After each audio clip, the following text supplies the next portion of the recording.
let's continue to talk with the Gary Russen Program.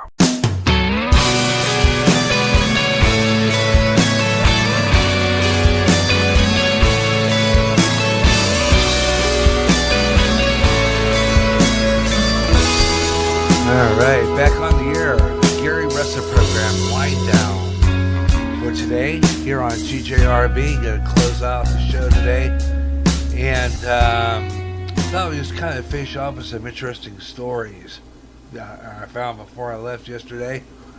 One of them was interesting, actually. This comes from a story about a Marine. This is in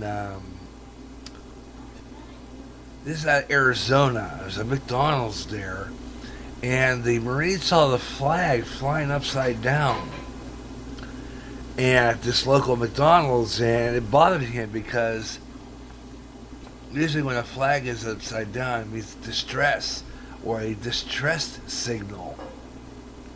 So he turned around and he went back to the restaurant, went up, turned the flag around, and correctly put it up. He's a Marine. He said this is plain disrespect. That's what he told. This is a Marine. Let me see what his name is. I know his name is Marzellino. Not exactly know his full name because the article didn't kind of bring it up. But anyway, he saw that. He told KSAC-TV that he turned the flag the correct way because the upside down flag is a sign of distress. He took a look around the area to make sure nothing was wrong. Then he didn't notice anything out of the ordinary. And he didn't go inside the restaurant, but he took it upon himself to turn the flag over. He had some problems, though, because there was like a knot of some kind in a rope. So they had to untie it, big knot, went and get a tool, untied the knot, and brought the flag down and put it up the correct way. Marzellino had no regrets about what he did. In this situation, obviously an accident, but he didn't really blame the Marine for this action. The flag had come under serious attack over the past few years by liberals who hate the flag and what it stands for. Reason for Marine's reaction is because to him, it isn't just a flag that represents freedom, liberty, and sacrifice. Millions of young men and women are giving their lives and principles for Old Glory, and it represents an honor. The flag, you honor those who gave it to secure your freedoms and keep you safe. Our freedom could certainly use more of these kind of guys. Believe me, I went on my Facebook page yesterday. I posted that, and a lot of people like the posting. So we'll go on that for a minute. A lot of people like the posting on my site on that. Down the page a ways, and go down here where that was. And let's see, I got some really good posting response on this story. A lot of people like the posting. I put, this is a real patriot, this Marine. My father would have been proud, and I'm glad there are still people out there who love this country. Congrats to Marzellino. You are GJRB's Patriot of the Month. So I'm going to start something like that. Patriot of the Month. We see guys who stand up for the American flag and patriotism and freedom and being a real military man, Marine. And he shows us the true patriotism. He will become the GJRB Patriot of the Week. So there it goes. And interesting story here. I don't know if this is true or not. I'm going to check it. NASA saying they're on alert for a huge asteroid. 2014 YB35 is set to skim past the Earth at 23,000 miles per hour on Friday. That's today. NASA put an alert on a report indicating that the mammoth asteroid capable of wiping out the entire country is on near collision course with Earth. Now, I guess I'm going to check this with other sources. The 1,000 meter wide monster will hurl terrifying close to Earth within days, sparking fears of an unprecedented disaster. The object, called 2014 YB35, is almost the same size as Ben Nevis. Now, will skim the Earth on Friday, that's today, traveling at more than 23,000 miles per hour. And they don't know where this is going to splash down at. They probably don't have a clue. I mean, they're tracking this thing. The collision, let's see, 15,000 tons. It has the capabilities of having 15,000 megatons of TNT. Path the asteroid shown below, animated trajectory path released by NASA, and it can clearly have seen only narrowly missing the Earth. The only impact that could probably trigger devastating changes in the climate, earthquakes, tsunamis, and leading to a So you can keep an eye on this story. There's a full report on endtimeheadlines.org. So I'll be following this along. And let's see other stories. Oh yeah, posted this yesterday. The posting for Tea Party. Interesting story. Liberals are losing it as Ted Cruz's official 2016 announcement. And he has announced that he is going to be running for president. Now, Ted Cruz has a picture on my Facebook page looking like he's doing the Hitler salute. Okay? That's what it looks like. My friend Lee Zugate from Pittsburgh said, yeah, that's okay. NPR had an interview with the Democrat.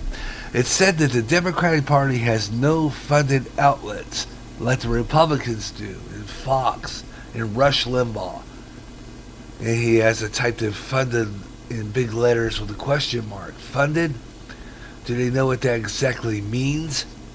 And they were speaking from a funded news station. And as far as I know, Fox and Rush make money to fund their shows. Liberal logic. I replied, yeah, it's amazing because Rush Limbaugh has 500 plus stations making bucks from his sponsors. Look how many commercial breaks you hear and watch on television, especially on the news channels. If you're waiting for a story to come on, something you want to hear, you have to wait through 10 commercials.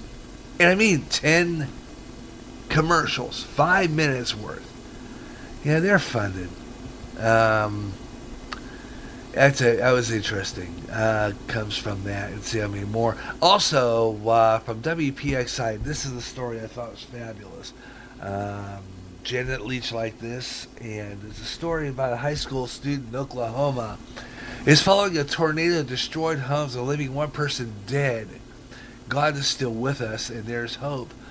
And this is fascinating. Actually, this picture is. It's after the tornado hit, apparently, the storm took part of the utility pole.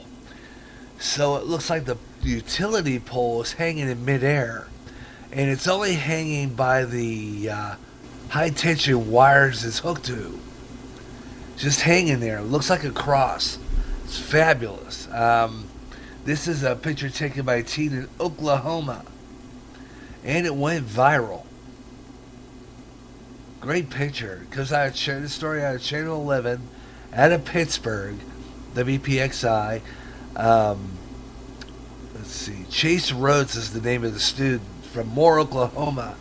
Took this picture of the power pole Wednesday that was left hanging in the form of a cross, surrounded by a lot of the destruction. Rhodes captioned the tweet from God is with us, and it's since been retweeted more times. So that is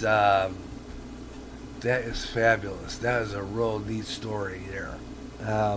Tulsa Sheriff Captain Billy Kelvey said that one person was killed in a mobile home park in Tulsa, in a suburb of Sand Springs. And the tornadoes hit Oklahoma and Arkansas, leaving one dead and one injured.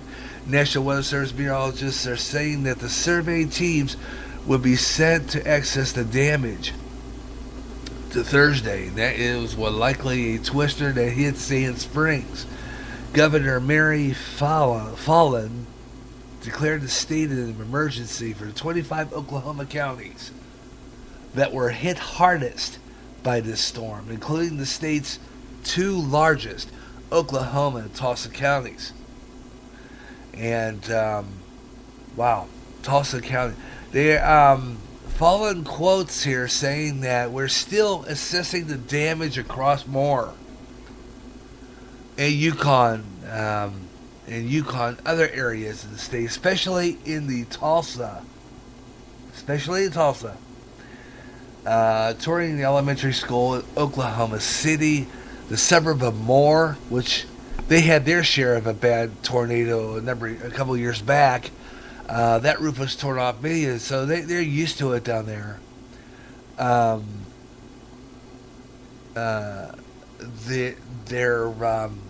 There's like 24 people dead at the top of the scale. It was an F5 twister in Moore of 2013 it was. I remember now. A small twister which hit the town that Wednesday night. Others formed along the line of the southwest of Oklahoma City, east of Tulsa, and some touched down Ozark Mountains to the northwestern Arkansas. And Channel 11's sister station, WSB out of Atlanta, reported on this.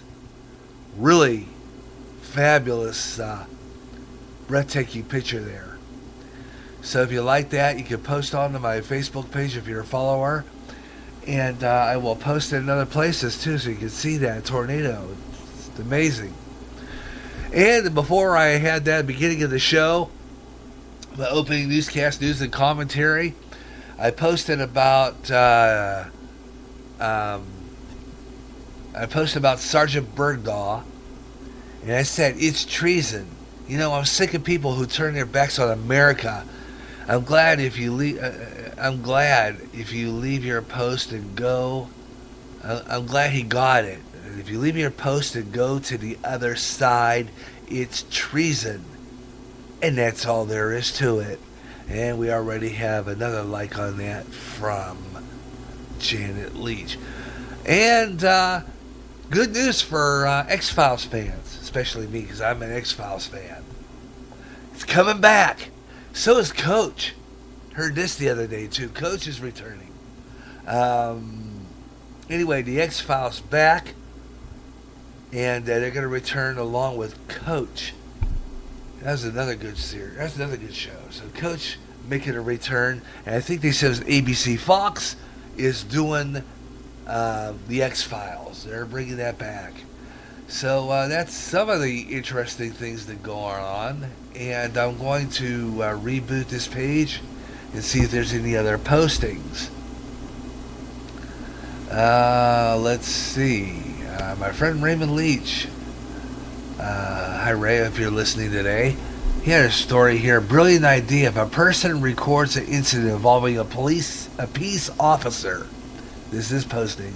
The peace officer destroys the recording or seizes the recording without receiving consent or obtaining a warrant, or if the peace officer intentionally interferes with a recording or retaliates against the person making that recording, the person who recorded the peace officer's incident is entitled to actual damage, a civil penalty of $15,000, and attorney fees and costs. This is a story about Colorado. A bill would impose the penalty on police interfering with citizen recording. And I'm going to be talking about that on the next show. This is a very interesting story. Okay, let me see down the line a bit. Secret Sickness. This is coming from Shepard Smith of Fox. A killer co-pilot in the German Wings airline disaster was ill and was keeping it hidden